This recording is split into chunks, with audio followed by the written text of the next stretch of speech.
বিয়ের দাবিতে যুবকের বাড়ির সামনে ধর্নায় বসলো এক যুবতী। যদিও ধর্না নতুন কিছু নয়, এবার বিয়ের দাবিতে যুবকের বাড়ির সামনে ধর্নায় বসলো এক যুবতী।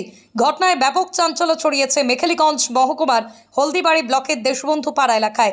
যুবতী জানায়, দেশবন্ধু পাড়ার সৌরভ সরকারের সাথে তার 1.5 বছরের সম্পর্ক। বর্তমানে সম্পর্ক অস্বীকার করায় নিরুপার হয়ে ধর্নায় বসতে বাধ্য হয়েছে সে। ওই যুবতী আরও বলেন, যতক্ষণ পর্যন্ত এর একটা বিহিত না হয় ততক্ষণ পর্যন্ত সে ধর্নায় বসে থাকবেন। ওই যুবতীর মা বলেন, আমরা গরিব মানুষ, আমার মেয়ের সাথে সম্পর্ক ছিল সৌরভের, সেটা এখন অস্বীকার করছে। আমি চাই সৌরভ খুব শীঘ্রই যথাযথ মর্যাদায় আমার মেয়েকে বিয়ে করুক। এ বিষয়ে স্থানীয় বাসিন্দারা কি বললেন শুনুন। বিকাশ সরকারের রিপোর্ট, হলদিবাড়ি, WB নিউজ 365। বলছিলাম কি হয়েছে দিদি? আমার মেয়ের সাথে 1.5 বছর থেকে সম্পর্ক। তখন বলেছিল যে হ্যাঁ আমাদের বাড়ির এই অবস্থা, বলছে ঠিক আছে, তো আমি তো তোমার মা বাবাকে করবো না, তোমাকে রেখে আমি বিয়ে করবো, ঠিক আছে। তারপর আমার মেয়ে বলছে দেখো আমরা গরিব, আমাদের সাথে তোমাদের তুলনা হয় না। তারপরে বলছে যে আমার মা বাবা রাজি না হলে আমরা পালিয়ে বিয়ে করবো। কিন্তু এখন আমার মেয়ের সাথে এই ব্যবহার করছে কেন?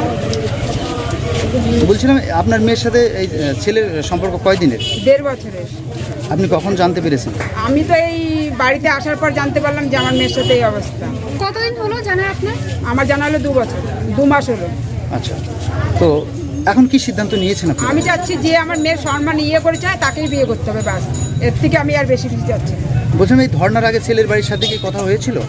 আমরা যোগাযোগ করতে চাইছিলাম, তখন আমি শুনলাম যে ওরা যোগাযোগ করবে না আমাদের সাথে, আর যদি আমরা থানায় কেস করি তাহলে ওরা পয়সা দিয়ে কেসটাকে মিটমাট করে দেবে, তার জন্য আমরা কেস করি।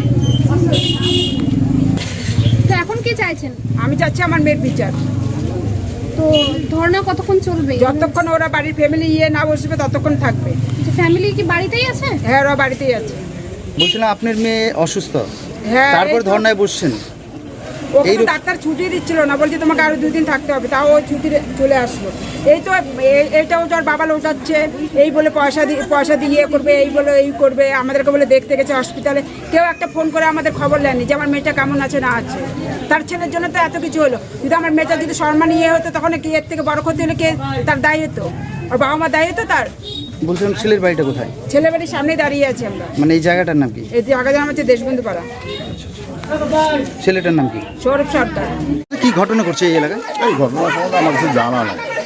তো একটা সাথে প্রেম করছে কি কোনো করছে আমরা জানি না। এই যে আসলাম, আসি দেখতে পাচ্ছি এখানে ধর্নায় বসে। কি দেখতে পাইলেন?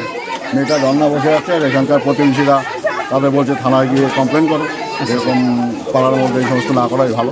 এই শুনছি। মানে কিসের দাবিতে? বিয়ের দাবিতে ধর্নায় বসে? বিয়ের দেবী না কি দেবী সে মেয়ে বলতে পারবে, সেটা আমি বলতে পারবো না। মানে মূলত ধর্নায় বসেছে একটা মেয়ে। ধর্নায় বসে। আচ্ছা, বলছিলাম দুজনই কি হলদিবাড়ির লোকাল?